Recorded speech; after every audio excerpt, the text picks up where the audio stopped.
Hello, it's Mr. Oosthuizen again. Right, you should have watched the basic electricity lecture by now, and this is the follow-up about Ohm's law. The relationship between the potential difference and current strength is established, and I have put hopefully the finding that we will get, and I left two words out, so let's see if we can find what must go into that space. We are again going to work with a very simple circuit like before, but now we have a rheostat in our circuit. A rheostat is a variable resistor, therefore we can now control the current strength. Right, I'm going to look at data capturing for the Ohm's experiment, or the Ohm's law experiment. So let's go to that. We are going to look at the sheet where we control the current strength with a rheostat. Therefore, the current strength is the independent variable. I have a table of values here for the current strength taken from 1.15 ampere to 5.77 ampere, and then the voltage readings, or the potential difference readings, from 1.5 to 7.5. Now you can see just by looking at these values that as the current strength increased, so did the potential difference. If we then plot these values on a graph, they give us a graph that looks like this. Therefore, potential difference versus current strength when the current is controlled gives us a straight line. Take note that potential difference is on the y-axis or vertical axis, and the current strength on the x-axis or the horizontal axis. When we extend the graph, you can clearly see that it goes to the origin. What does that tell us? That tells us, and I'm reminding you of your mathematics, all straight lines have constant gradients. This constant gradient is, of course, the constant resistance of our resistor in the circuit. Therefore, if we then calculate what that gradient is, the gradient is R equal to V over I, which we got from the change in the vertical over the change in horizontal. This experiment can, however, be done by using the potential difference as our independent variable. So we, the person, will control the potential difference by putting more cells into the circuit, and therefore V is independent variable. My table of values, I have added a column in here where I am adding more cells into the circuit.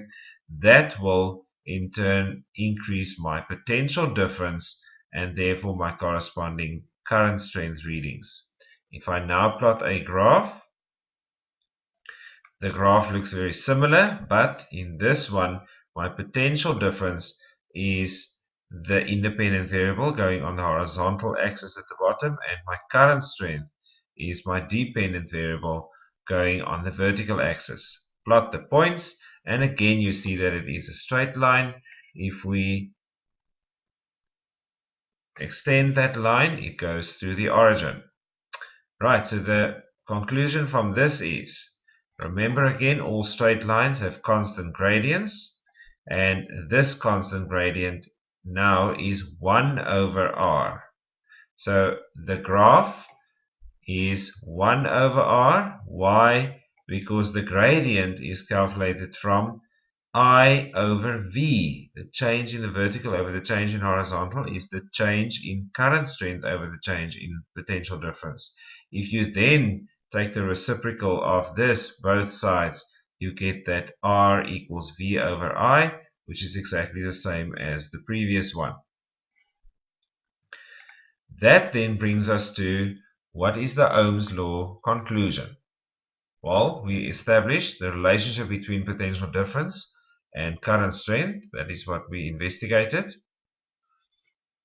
Ohm's law is therefore, there is a. Now from the straight lines in the graph, we can conclude that there is a direct proportionality between potential difference and current strength at constant temperature.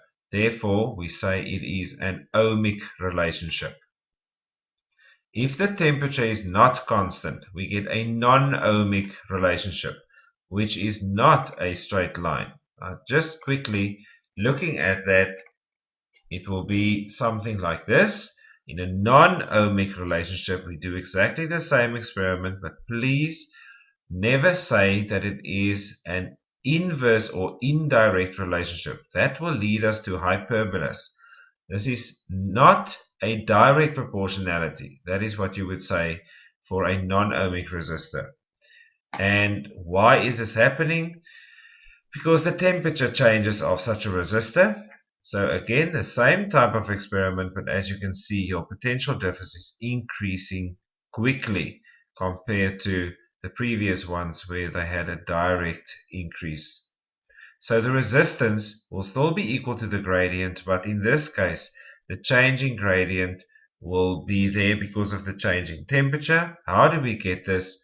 By drawing a tangent. If you look at these lines that just touch this curve at one point, they are called tangents, and the gradient of that tangent is clearly becoming more steeper as you move up the graph.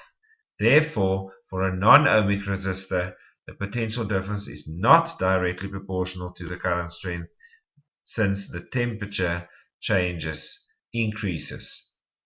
That is all for today.